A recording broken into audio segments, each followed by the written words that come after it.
doing this through a process that is, we were worried about a process that would be convoluted, lengthy, and risky, and we believe we shouldn't be doing anything that puts our full faith and credit in jeopardy. Our goal has been to increase the debt limit. We want a simple majority without a convoluted, risky, lengthy process, and it looks like the Republicans will help us facilitate that. So we feel very good about where we're headed on debt ceiling. It's not done till it's done, but the idea of letting Democrats carry it ourselves is what we've always said, and that's the direction we are headed in. Okay? Now, let me go back now to Build Back Better.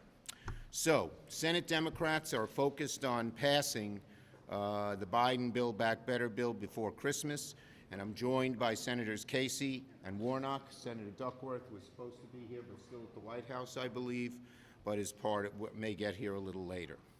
Now, no one ever said passing a bill of this magnitude would be easy or would be quick, but getting this across the finish line will be worth all the long days and late nights for one simple reason, and that is, at its core, Build Back Better is the most significant step Congress has taken in decades to help American families lower costs, cut taxes for working and middle-class Americans, and invest in good-paying jobs while fighting the climate crisis. It's that simple.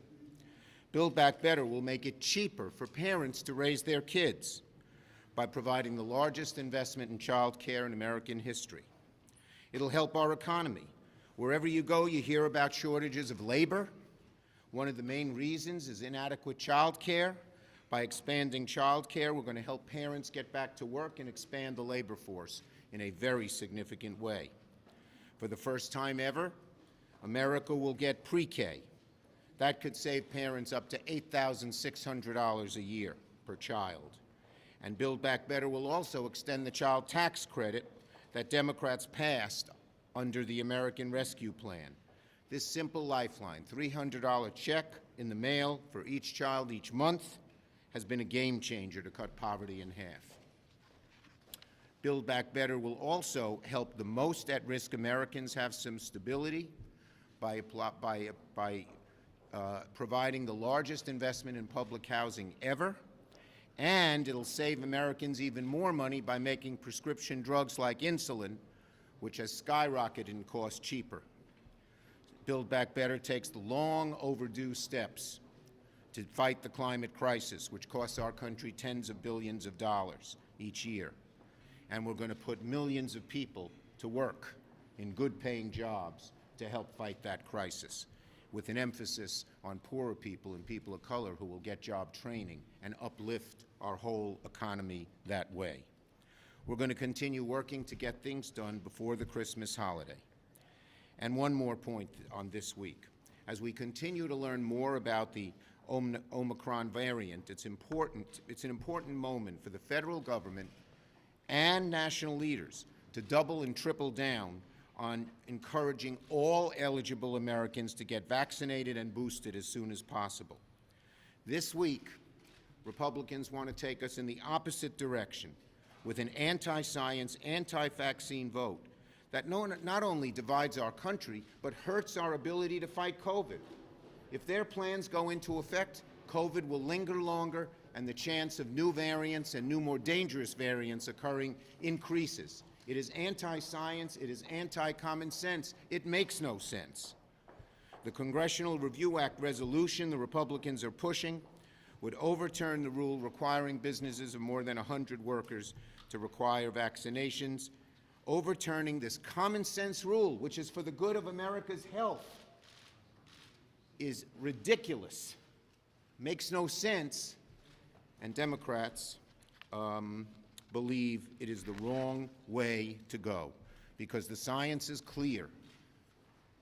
Well-designed vaccine requirements are effective in decreasing deaths, decreasing infections, decreasing variants, and keeping Americans safe.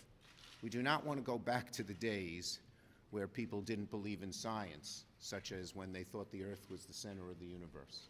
We just can't go back that way, and that's why we think this CRA is a very bad thing to do. I am now proud to call on Senator Casey. Well, thanks, Leader Schumer. I wanted to start by outlining what I think are the reasons why we've got to get Build Back Better passed. And so much of this is about what happens to families. We've got to pass it for a whole host of reasons. At least 2 or 3 are relevant, I think, or most relevant. One is Build Back Better will help families reduce their costs, whether it's the cost of child care, quality, affordable child care, whether it's the cost of prescription drugs, whether it's the cost of home and community-based services, not only for the cost to the family, but the lowering of the cost we can do for the federal government. In the context of home and community-based services, we have to decide whether we want to pay $90 for care in long-term care in an institution, or whether you want to pay $26,000 for care in the home. $90,000 versus $26,000 is a big savings. But mostly what we're talking about here are those lower costs for families. Second reason to pass Build Back Better is to get people back to work, literally. We've heard over and over again about how difficult it is for people to get back to work if they don't have a reliance on quality, affordable child care. Obviously, COVID-19 plays a role in getting people back to work. We've got to make sure that we continue to combat the virus. That's why the rescue plan was so essential. But this focus on getting people back to work is also relevant, again, in the context of home and community-based services. A lot of people are doing care or providing care for a family member. They literally can't get back to work because of that responsibility. It's an act of love that they've undertaken to help someone in their family. So whether it's lowering costs for families or you're focused on getting people back to work, it's essential that we pass Build Back Better. The third reason, of course, is long-term investment in a high-skilled workforce. That's why pre-kindergarten education is essential. That's why Senator Warnock's efforts to provide more Medicaid in states that don't have it for people that need to get ahead and have the benefit of health care is important. The long-term investment in children and families pays huge dividends for our workforce. Finally, I'll say this. There's appropriately a lot of focus on the infrastructure bill and the benefits to communities. I know in Pennsylvania, for example, that bill is going to allow us to repair and replace a lot of bridges, just one example of probably hundreds. But for a lot of families, that bridge to work, getting back to work, isn't simply the physical bridge. It's a bridge of caregiving. It's the bridge of getting the help that they need. And in most cases, you all know, it's her challenge. Her bridge to work is quality, affordable childcare. Her bridge to work is often home care, making sure that not only is it available for her mom, but that the person providing that care isn't paid only $12 an hour, which is the case for most home care workers, most of them being women of color. And finally, her bridge to work might be care for a child with a disability or so many other challenges that she faces getting to work. So the good news is, if we make this investment in lowering costs for families, getting people back to work and preparing the workforce for the future, that in fact becomes a bridge to that future. Senator Warnock.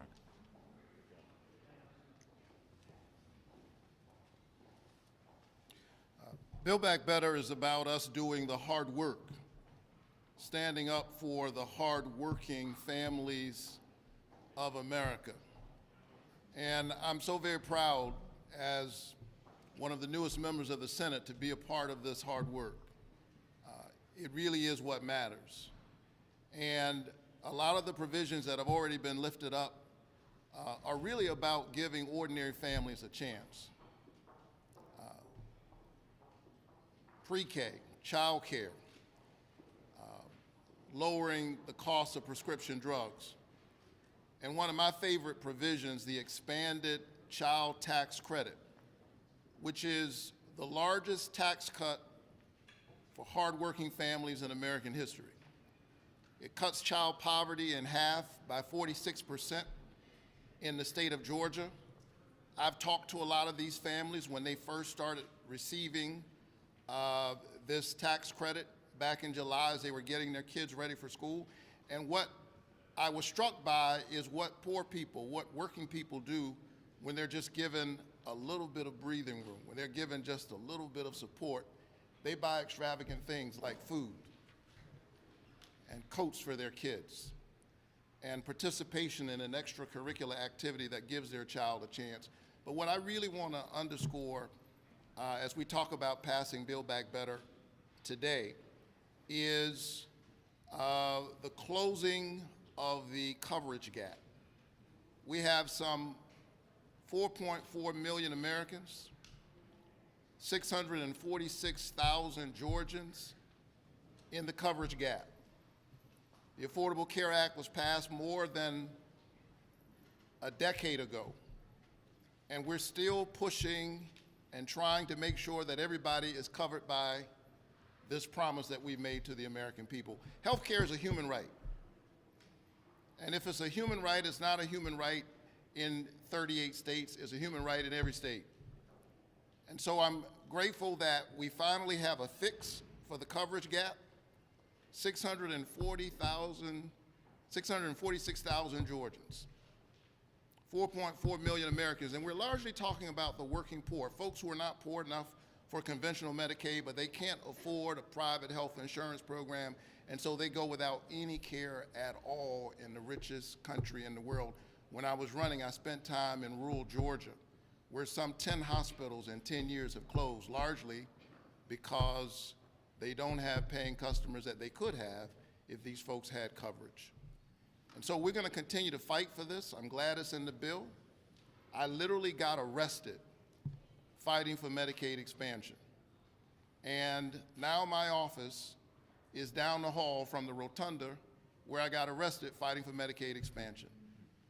And so I'm going to make sure that this stays in the bill and that we get it over the finish line. Dr. King said that of all the injustices, inequality in health care is the most shocking and the most inhumane.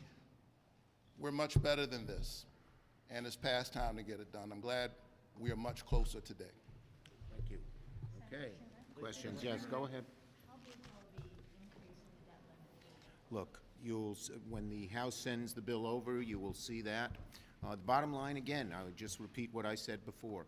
We always said we wanted a process that was simple, not risky, not convoluted, didn't put us through lots of different votes. But we Democrats were always willing to carry the burden. That's what's going to happen. Yes. But isn't this bank shot through the House just the most compelling evidence yet that you need to change the rules in the Senate to just do this by 50 votes on a regular basis? Well, look, a lot of us would have wanted to make sure that the kind of proposal that Senator McConnell had years ago, which put it on the president's desk, happened. Our Republican friends wouldn't go along with it, and our number one goal, get this done, get it done with just Democratic votes, without a convoluted, risky process, is what we're on the verge of achieving.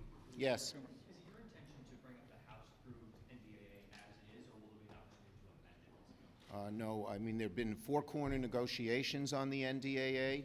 The four leaders of the defense committees, armed services committees, and it's our view that we will pass that bill as the House sends it because it's been negotiated already. Yes. Is it your goal to get a debt limit increase that gets you past the midterm elections? Look, you'll see the debt limit when we get it done. Okay? Yes. It's not just Republicans. Senator Joe Manchin came out and said that he doesn't support mandates on private businesses. He says that we should be incentivizing, not penalizing.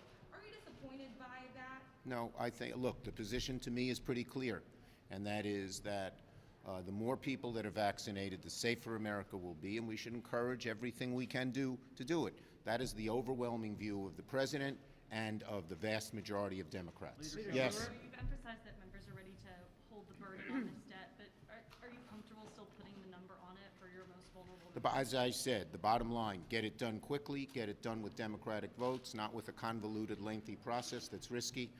That's what we're on the verge of doing. Yes, last one. The deadline that you need to pass BBB by in order to ensure the child tax credit payment goes out on January. We want to get it done by Christmas. Okay, thank you, everybody. When will you hold a vote on HR 8?